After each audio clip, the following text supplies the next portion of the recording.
Selamat datang dan jumpa kembali di Bites by Yuren. Pernahkah sih di akhir hari Anda merasa otak tuh capek banget? Bukan karena kerja fisik ya, tapi karena kebanyakan milih. Dari milih baju di pagi hari, sampai harus mutusin mau balas email yang mana dulu. Nah, fenomena inilah yang akan kita bedah hari ini. Kelelahan dalam mengambil keputusan. Oke, jadi dalam beberapa menit ke depan kita bakal bahas apa sih sebenarnya rasa lelah memutuskan itu, gimana ilmu penjelasannya, apa aja dampak nyatanya yang kadang nggak kita sadari, dan yang paling penting, 5 cara jitu buat mengatasinya. Yuk kita mulai! Oke, kita masuk ke bagian pertama. Lelah membuat keputusan, kita kenalan dulu yuk sama fenomena yang diam-diam nyedot energi kita setiap hari ini. Coba deh ingat-ingat, pernah nggak ngerasa capek cuma gara-gara mikirin mau makan siang apa? Atau pas buka lemari, bingung mau pakai baju yang mana? Nah, kalau pernah, Anda nggak sendirian kok. Justru tumpukan pilihan-pilihan kecil inilah yang bikin kita kewalahan.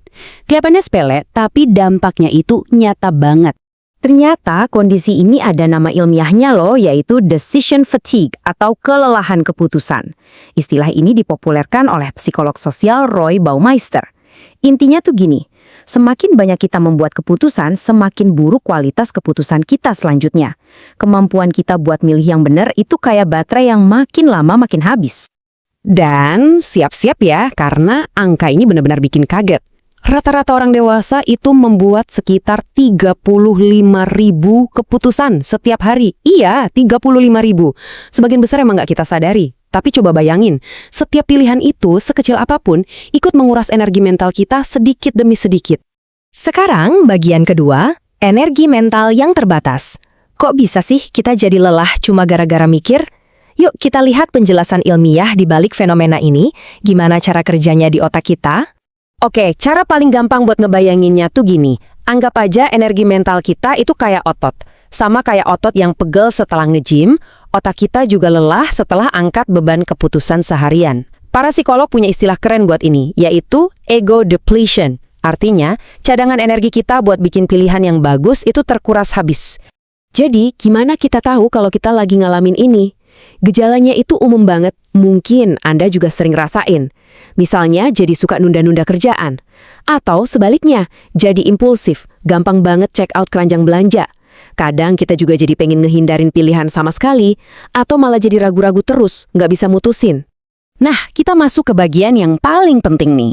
Karena ini bukan sekedar soal perasaan nggak nyaman, kelelahan keputusan itu punya konsekuensi yang sangat nyata loh.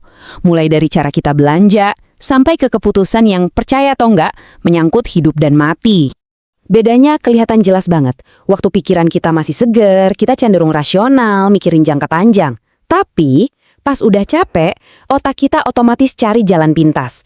Jadinya kita impulsif dan cenderung menghindari kerja, pesan makanan cepat saji rasanya jauh lebih menggoda daripada harus masak makanan sehat. Dan ini bukan cuma perasaan loh, tapi emang udah terbukti sama data. Coba lihat grafik ini. Sebuah studi nunjukin kalau kelompok orang yang udah lelah secara mental, yang di kolom kiri, itu 67%-nya melakukan pembelian impulsif. Sekarang bandingin sama kelompok yang masih segar, cuma 29%. Lebih dari 2 kali lipat. Ini penjelasan ilmiah kenapa kita sering kalap belanja setelah hari yang melelahkan. Dampaknya bisa jauh lebih serius dari sekedar belanja. Ada penelitian terkenal yang menemukan kalau hakim itu lebih cenderung menolak permohonan pembebasan bersyarat di sore hari. Kenapa coba? Karena saat otak lelah, ia akan mengambil jalan pintas yang paling aman, yaitu mempertahankan keadaan seperti semula. Ini ngeri banget, karena artinya nasib seseorang bisa bergantung pada jam berapa kasusnya disidangkan. Dan yang paling bikin merinding itu ada di dunia medis. Sebuah studi besar terhadap lebih dari 240.000 kunjungan UGD nemuin pola yang sangat mengkhawatirkan.